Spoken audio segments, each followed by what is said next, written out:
In this video, we will be doing Class 7 Science Chapter 2 Part 3. Part 3 will cover the digestion in grass-eating animals. Let's see the chapter.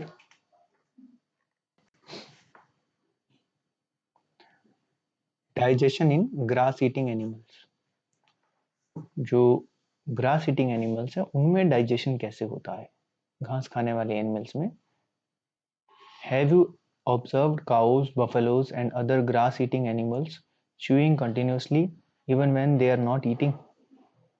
क्या आपने कभी cause को या buffaloes को, गाय या भैंसों को जो कंटिन्यूसली च्यूइंग करते हुए देखा है, कुछ चबाते हुए अपना वो मुंह चलाते रहते हैं, जब वो खा भी नहीं रहे होते तब भी वो मुंह चला रहे होते हैं. Actually they quickly swallow the grass and store it in a part of the stomach called rumen.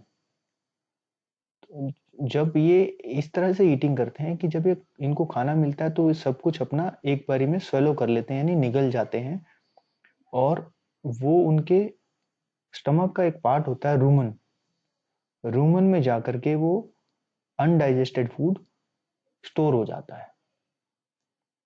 Here the food gets partially digested and is called cud. तो रूमन में जाकर के फूड जो है वो थोड़ा सा डाइजेस्ट होता है लेकिन पूरा डाइजेस्ट नहीं होता, और उसको कड बोलते हैं, यानी जुगाली.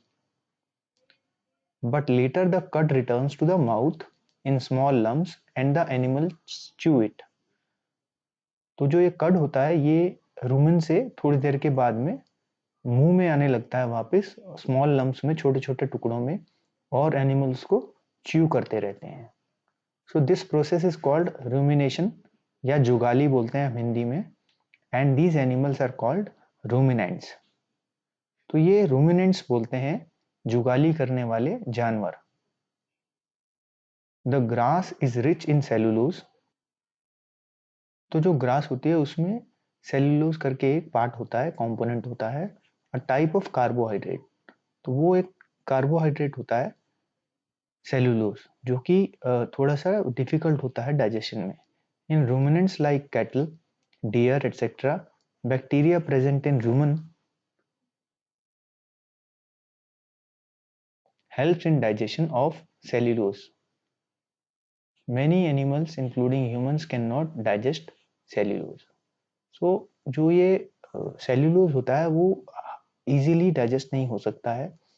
तो ये जो ruminants होते हैं, जो जुगाली करने वाले जानवर होते हैं, जैसे कि काऊ, डियर, इनमें एक बैक्टीरिया होता है इनकी बॉडी में, इनके रूमन में, जो उनका जो स्टमक का वो पार्ट है रूमन, उसके अंदर एक बैक्टीरिया होता है जो कि उसको डाइजेशन करने में मदद करता है सेलुलोज को. और जो ह्यूमंस हैं और बहुत सारे एनिमल्स हैं जो वो डाइजेस्ट नहीं कर सकते सेलुलोज, क्योंकि उनके अंदर ये बैक्टीरिया नहीं होता है और रूमेन भी नहीं होता.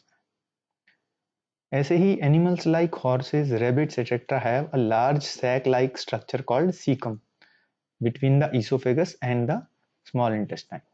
ऐसे ही हॉर्सेस, रैबिट्स वगैरह जो ये एनिमल्स होते हैं, ये भी ग्रास ईटिंग एनिमल्स हैं. तो इनमें भी एक ऐसा ही स्ट्रक्चर होता है, सैक बैग टाइप का होता है, जो कि स्मॉल इंटेस्टाइन और ईसोफेगस के बीच में होता है, जिसको सीकम बोलते हैं. तो इसमें भी ये ऐसा ही कुछ होता है, जिसमें कि सेल्यूलोज को डाइजेस्ट करने के लिए एक तरह का बैक्टीरिया होता है, जो कि ह्यूमंस में नहीं होता, यानी हम में, इंसानों में नहीं होता है. तो ये ऐसे जो है, जो ग्रास ईटिंग एनिमल्स है, डाइजेस्ट करते हैं अपने फूड को. तो अब एक बार हम काऊ का एक डायग्राम देख लेते हैं, figure. Digestive system of ruminants, यानी कि जो रूमिनेंट्स होते हैं, जुगाली करने वाले जानवर होते हैं, उनका डाइजेस्टिव सिस्टम.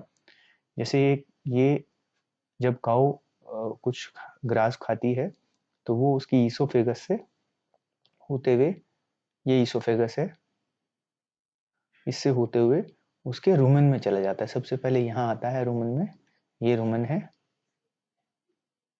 रूमेन में जाता है और फिर रूमेन से वापस उसके मुंह में आ जाते हैं छोटे छोटे लम्स. रूमेन में पहले सेलुलोज को नॉर्मल कार्बोहाइड्रेट में बदली करते हैं, क्योंकि वहाँ बैक्टीरिया होता है, वो बैक्टीरिया उसको ब्रेक कर देता है सिंपलर कंपोनेंट्स में। उसके बाद में फिर वो जुगाली के लिए मुंह में आता है और फिर उसको कड़ को वो च्यू करते रहते हैं। After they chew it, the food comes to the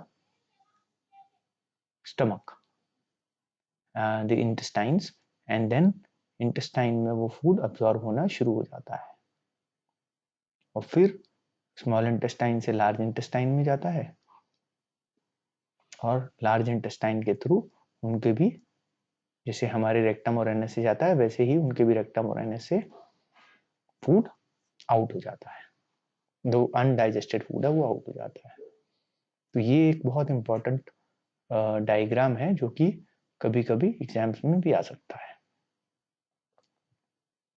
तो ये हमने देखा कि ग्रास ईटिंग एनिमल्स इसको अपना डाइजेशन कैसे करते हैं। तो यहाँ पर ये वीडियो खत्म होता है। अब नेक्स्ट में हम देखेंगे feeding and digestion in amoeba और माइक्रोस्कोपिक ऑर्गेनिज्म, यानी कि ऐसे जीव जो कि आंख से नहीं देखे जा सकते हैं, उनमें जिनका माउथ नहीं होता है, वो कैसे डाइजेशन करते हैं, वो कैसे अपना फूड इनटेक करते हैं। तो वो हम देखेंगे पार्ट 4 ऑफ दिस वीडियो में। All the best.